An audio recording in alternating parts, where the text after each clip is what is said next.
Buenos días, mi nombre es Isabela Duque y el día de hoy junto a mis compañeros Isabela Peinado, Camila Ojeda, César Lima y Santiago Linares les vamos a exponer un poco sobre la costumbre internacional. La costumbre internacional hace parte de las fuentes principales o fuentes creadoras del derecho internacional junto a los acuerdos o tratados entre estados y los principios generales del derecho. Esta se encuentra catalogada como segunda en el artículo 38 del Estatuto de la Corte Internacional de Justicia. Sin embargo, entre estas tres fuentes principales no existe un valor jerárquico. Todas tienen igual de importancia. El Estatuto de la Corte define a la costumbre como la prueba de una práctica generalmente aceptada como derecho. Sin embargo, esta definición de la Corte ha sido altamente criticada debido a que muchos teóricos consideran que es un poco vaga. Es por esto que hemos encontrado una definición más acertada, que es: la costumbre internacional podría definirse como el comportamiento constante y uniforme, repetido en el tiempo y acompañado de la convención de su obligatoriedad jurídica, que se adopta ante un caso o situación dados por sujetos del derecho internacional. Manley Hudson, para que esta costumbre o esta práctica pueda configurarse como instituida, se requieren 4 elementos fundamentales. El primer elemento sería la práctica concordante, y esta debe ser realizada por un número regular de estados y debe concernir o debe ser importante bajo el dominio del derecho internacional. La segunda es que debe ser una continuación o repetición de esta práctica por un periodo considerable del tiempo. El tiempo es un factor decisivo cuando se habla de costumbre internacional. En tercer lugar, esta práctica debe ser requerida o necesaria en el derecho internacional y debe ser consistente con las leyes, acuerdos o cualquier otro tipo de derecho internacional que ya exista. Por último, esta costumbre o esta práctica debe ser aprobada o debe ser empleada en otros estados. Es importante establecer que la costumbre internacional tiene 2 elementos fundamentales: el elemento material y el elemento espiritual o opinio iuris. El elemento material es básicamente la práctica continua y uniforme en el uso de la costumbre. Puede ser en un aspecto positivo, como lo son los actos, o puede ser en un aspecto negativo, como son las abstenciones u omisiones. El segundo elemento que compone la costumbre es el elemento espiritual o la opinio iuris. Este elemento habla sobre el convencimiento de la obligatoriedad del acto u omisión. Entonces, básicamente es que los estados sean convencidos de la obligatoriedad jurídica que tiene la costumbre. Sin embargo, cuando este elemento no existe, básicamente no sería una costumbre, sino que simplemente es una práctica generalizada en un acto de cortesía internacional. Este elemento ha sido altamente criticado por autores teóricos debido a que es, para ellos consideran que es demasiado complicado de probar y que es un elemento superfluo. Autores como Kelsen establecen que este elemento debería ser cambiado y debería referirse a otros elementos como lo son la generalidad de la costumbre, la densidad de la costumbre, la consistencia de la misma y la duración de la costumbre. Teniendo en cuenta los elementos que se mencionaron con anterioridad y los requerimientos que se mencionaron, es importante hablar de algo muy importante, y es que la única manera de que una costumbre o una práctica determinada no sea obligatoria para un Estado es que éste sea objetor permanente de la misma. La objeción permanente implica una práctica donde en el periodo de formación de la costumbre un Estado de manera inequívoca y generalizada y también de manera pública exponga que no está de acuerdo con la costumbre, y es la única manera que los estados tienen para liberarse del deseo normativo de la mayoría. Básicamente es la única manera de sustraer la obligatoriedad de la costumbre y evitar que le sean oponibles en un futuro juicio o en cualquier ámbito del derecho internacional. Teniendo en cuenta todo lo dicho con anterioridad, la costumbre internacional aplica de múltiples maneras a múltiples estados. Esto depende de qué clase de costumbre se esté hablando, y esto se desarrollará con posterioridad en la siguiente diapositiva. Bueno, entonces, ¿cuáles son las clases de costumbre que existen? La costumbre puede ser regional o local, general o bilateral. Cuando se hace referencia a una costumbre regional o local, se habla de una costumbre que se desarrolla o se produce en un ámbito determinado y en una zona determinada. Esto generalmente en el ámbito regional se habla de cuando los países son generalmente vecinos o son estados que tienen características propias y son características similares. Un ejemplo claro de esto es en la Unión Europea o en el ámbito de Iberoamérica. Y es importante aclarar que el Tribunal Internacional de Justicia ha establecido que este tipo de costumbres, las costumbres regionales, habrán de probarse por la parte que se alega. Esto específicamente en el caso del derecho de asilo, que es el caso que se va a desarrollar con posterioridad en esta presentación, y la Corte dice textualmente que la parte que invoca una costumbre de esta naturaleza debe probar que se ha constituido de tal manera que se ha hecho obligatoria para la otra parte. En cuanto a una costumbre general, se habla de una costumbre que abarca a todos los estados en consideración de que estos hayan o no participado en la creación o formación de la costumbre. Incluso, este tipo de costumbres pueden llegar a obligar a estados que nazcan pues, nuevos a la vida internacional. Por ejemplo, la obligatoriedad de respetar la soberanía de los otros estados, la autodeterminación de los pueblos o el principio de la no agresión, que es básicamente una costumbre.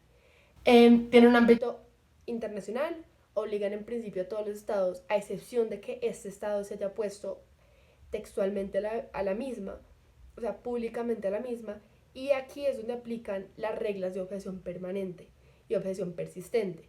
Entonces, básicamente, el Estado, para que se libre de una costumbre general, debe ser un objetor persistente y sobre él recae la prueba de pues, probar de que fue un objetor persistente desde el principio de la creación de la costumbre. Por último, se habla de costumbres bilaterales que se originan entre estados o sujetos del derecho internacional público y es una costumbre que recae en la obligatoriedad del acto o de su abstención o de su omisión sobre las dos partes involucradas en el mismo. Vale la pena aclarar que ahorita que expongamos el caso en la siguiente diapositiva se alegará la existencia de una costumbre regional. Ahora bien, hay que tener en cuenta los hechos más relevantes del caso entre Colombia y Perú, que fueron comprendidos entre el año 1948 y 1949. El 3 de octubre de 1948 estalló en Perú una rebelión militar que fue reprimida el mismo día. El Estado acusaba al partido político Alianza Popular Revolucionaria Americana de haber dirigido y preparado la rebelión. Se acusó a Víctor Raúl Aya de la Torre como el responsable de esta rebelión. El 3 de enero de 1949 se asiló en la Embajada de Colombia en Lima. El 4 de enero del mismo año, el embajador de Colombia en Lima informó al gobierno de Perú del asilo concedido a Aya de la Torre y al mismo tiempo pidió que se expidiera un salvoconducto que permitiera al asilado abandonar el país. El 14 de enero precisó que el asilado había sido calificado como refugiado político.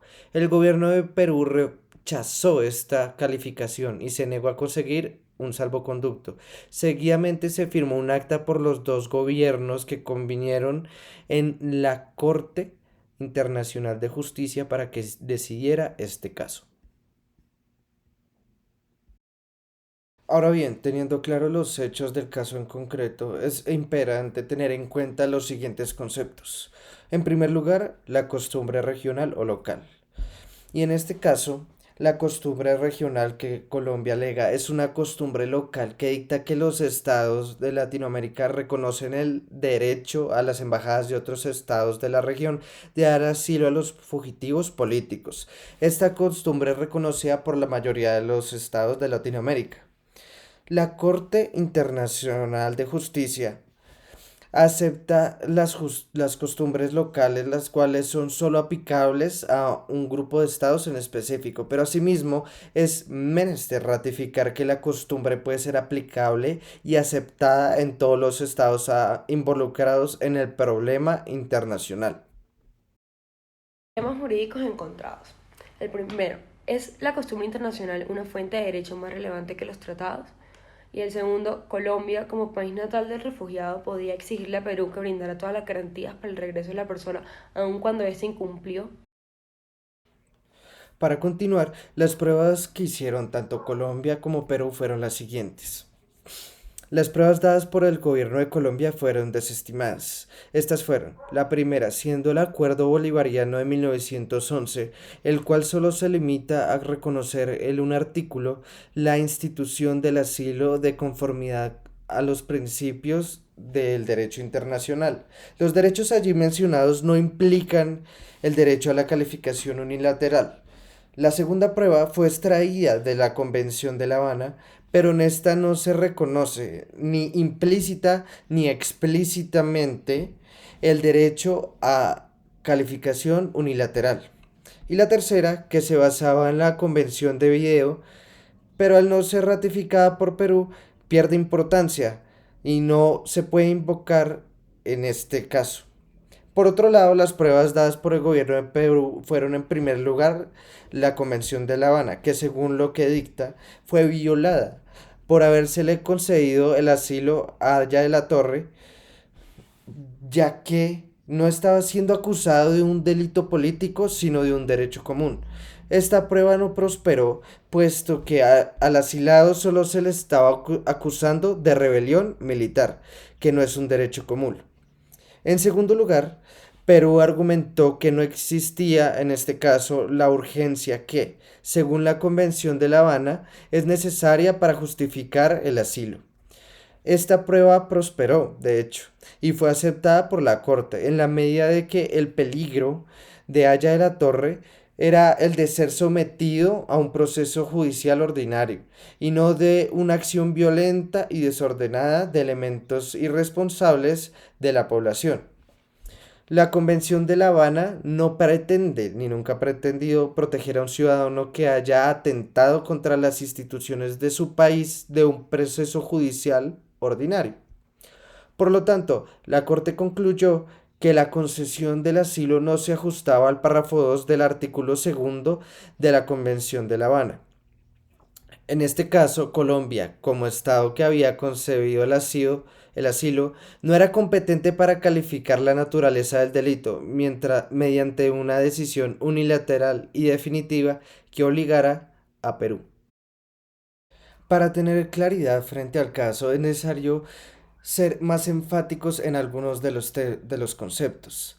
En primer lugar, cuando hablamos de costumbre regional o local, en este caso, están en un principio suscritos solo los estados integrantes de la región determinada. Si un estado no se encuentra dentro de esta región, no puede invocar unilateralmente determinada costumbre regional. La costumbre regional solo se puede aplicar por los estados integrantes de la misma y podrán invocarla unilateralmente. Hay que tener en cuenta igualmente que un Estado tiene la libertad de decidir aceptar o no una costumbre regional, aunque se encuentre en un principio dentro de esta. Cuando un Estado afirma que no ratifica, no está de acuerdo y no quiere ser parte de una costumbre regional determinada, no obtiene las obligaciones de esta misma. En el caso en concreto, la Corte decidió que aunque la costumbre regional del asilo político existe, no puede ser invocada contra Perú por el hecho de que nunca quiso ser parte de esta y que de hecho iba en contra de esta costumbre regional. Es decir, que esta costumbre regional aplicaba para un tipo determinado de estados que no incluían a Perú. Consecuentemente, el lugar central de las normas del Convenio de Derecho Internacional no excluye la presencia de otras normas de naturaleza consuetudinaria. La cuestión en determinar es que los derechos reconocidos a nivel internacional cuentan con los elementos de la práctica general, constante, uniforme y duradera, y la opinión juris necesarios para adquirir el valor de la costumbre. Al respecto, la doctrina apunta hacia el contenido al menos parcial de la Declaración Universal de Derechos Humanos, instrumento aprobado como una resolución de la Asamblea General de las Naciones Unidas y por lo tanto carente originalmente de fuerza vinculante. Si bien los estados que la aprobaron no tenían la intención de que esta situación cambiara, una serie de factores se conjugaron para otorgarle un mayor grado vinculatorio. Ahora bien, la Corte Internacional de Justicia reconoce la costumbre como fuente de derecho, que al igual que los demás tratados. Estos dos son usados dentro del sistema jurídico proveniente de esta. Por ende, la costumbre cuenta con fuerza vinculante. Primero primera mano es menester resaltar que un tratado se configura como un acuerdo internacional celebrado por escrito entre las partes. En este caso estamos frente a los estados, bajo los cuales está frente a un régimen internacional. Según el artículo 38 de la Corte Internacional de Justicia, estos son de carácter obligatorio y tienen fuerza vinculante obligatoria dentro de las naciones involucradas. Por medio de los tratados, las naciones adquieren obligaciones recíprocas en relación a un tema específico, según la materia del mismo. Sin embargo, es claro señalar que ante vacíos en los tratados, la principal fuente a consideración es la costumbre internacional. Este es el punto donde ambas fuentes tienen su convergencia. Para que haya una claridad dentro de la aplicación de los tratados, varios estados adoptaron la Convención de Viena de 1986, bajo la cual se establece la interpretación y la función de los tratados internacionales. Ahora bien, los tratados se ven a la luz de la aparición del positivismo, o bajo la cual prima la fuente de derecho escrito está en todo el ámbito jurídico. En razón a la costumbre existe un acuerdo generalizado en cuanto a que la costumbre forma parte del sistema de fuentes de derecho internacional y a los requisitos de las prácticas de los estados deben cumplir para ser consideradas con total de este carácter de fuente. Son la persistencia, la repetición y conjunto a la opinión juris sobre la obligatoriedad, aunque necesariamente deba tratarse de una práctica prolongada. No obstante, la costumbre, siendo parte de derecho natural, no ha sido dejada a un lado, sino que por el contrario, como ya se mencionó anteriormente, es usada para resolver los casos cuando el derecho positivo no tiene respuesta para ciertos hechos fácticos. Fuentes de tratados. Los tratados internacionales son acuerdos de voluntades entre dos o más estados con el propósito de crear o transferir derechos u obligaciones. En el caso en cuestión se encargaban de regular los asilos políticos y las extradiciones, por lo que los tratados en este caso son una fuente de derecho encargada de regular las acciones de las partes con respecto a los temas del tratado. Ahora bien, existen tipos de fuentes en el derecho internacional, las cuales son las principales y las secundarias. Las fuentes principales, también conocidas como directas, son aquellos factores de tipo social, político o económico que están aptos para crear o formar normas jurídicas internacionales desde cero que sean aplicables a las relaciones de los estados y demás sujetos del derecho internacional, como es el caso de los tratados y las costumbres internacionales. Pero por otro lado están las fuentes secundarias o indirectas que influyen en la aplicación y creación de las normas jurídicas, pero estas no son aptas de crearlas por sí solas y influyen en el procedimiento de la creación de una norma.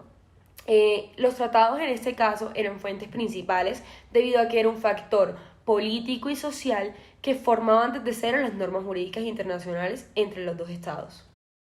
La costumbre en los tratados. De acuerdo al expresidente de la Corte Internacional de Justicia, Eduardo Jiménez, la costumbre que se manifiesta en los tratados puede operar de tres formas distintas. La primera, que es el efecto declarativo, la segunda, que es el efecto cristalizador, y la tercera, que es el efecto constitutivo o generador. El efecto declarativo consiste en que una norma convencional es declarada costumbre preexistente, vigente con independencia de la convención, como lo es la codificación en la Convención de Viena de 1969 sobre el derecho de los tratados, que en su mayoría lo que hizo es recoger la costumbre que ya existía. Como vemos, la interacción declarativa se refiere al supuesto de una costumbre existente que es recogida y declarada en un convenio codificador de ámbito multilateral, con el efecto de generarla, precisarla y sistematizarla. Esto lo dijo Jiménez de Arechaga en 1975. Ahora, el efecto cristalizador. En este caso, una norma convencional puede concretar una costumbre en proceso de formación, como la Declaración de 1963 sobre los principios jurídicos del espacio terrestre, que cristalizó las normas que se encontraban en el proceso de formación y el concepto de la plataforma continental incorporado a la Convención de Ginebra de 1958, cuando se encontraba en proceso de formación. Ahora, el efecto constitutivo o generador.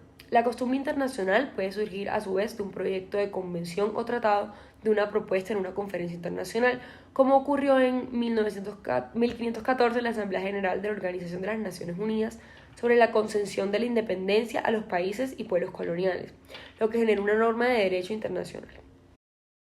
El derecho internacional consuetudinario es entendido como el resultado de un compuesto de normas que resultan de una práctica generalmente aceptada como derecho y cuya existencia es independiente al derecho convencional. Ahora bien, podemos hablar de ciertas características generales. La primera de estas es que este derecho es creado por medio de las prácticas estatales y la creencia estatal, es decir, no es producto de algún principio legal o moral o del judicial law. Por otra parte, tiene un carácter vinculante para todos los estados, es un derecho que no es escrito y se encuentra conformado por dos elementos, la práctica estatal y la opinión juris civile necesitas. Frente a las fuentes que conforman esto, se da prevalencia al consentimiento estatal como la fuente de derecho. Ahora bien, resulta necesario hablar de la práctica estatal y del juris civile necesitas, ya que a partir de estos elementos es que se da o se suscita el debate más robusto frente al derecho internacional constitucionario. Por una parte, la práctica estatal es entendida como la práctica constante y uniforme del Estado en el tiempo. Se pueden hablar de dos tipos de sentidos, el sentido cerrado y el sentido abierto. El sentido cerrado parte de la teoría de algunos académicos que creen que la práctica estatal se debe limitar expresamente a las acciones físicas del Estado. Por otra parte, el sentido abierto va en contra de lo planteado por el cerrado y cree que se deben incluir las leyes nacionales y las posiciones asumidas por el Estado. Básicamente cualquier posición o postura adjudicable al Estado. Ahora bien, frente a la opinión juris civile necesitas, es el sentido de obligación de un Estado que se adjunta a una obligación. Y para esto se necesita evidencia que demuestre que el Estado tomó una acción debido a una obligación legal. Acá podemos hablar de la existencia de tres sentidos. El primero de estos es el sentido garantista, que de acuerdo con Hirsch-Lauterbach debe existir una presunción de que el Estado obró siempre por medio del juris civile necesitas. No obstante, esta presunción está condicionada siempre que se pueda probar que el Estado actuó en sentido contrario. Por otra parte, podemos hablar del sentido objetivo, en el cual otros juristas suponen que las prácticas estatales se deben dar de conformidad al juris civile necesitas y que para esto debe dejar constancia con anterioridad que esa acción es consecuente con el cumplimiento de una obligación legal. Finalmente, el sentido modernista es que no se debe tener en cuenta la creencia estatal, por el contrario, es un consenso general sobre lo legalmente requerido. Ahora bien, ¿en qué se diferencia el derecho internacional constitucionario de un tratado?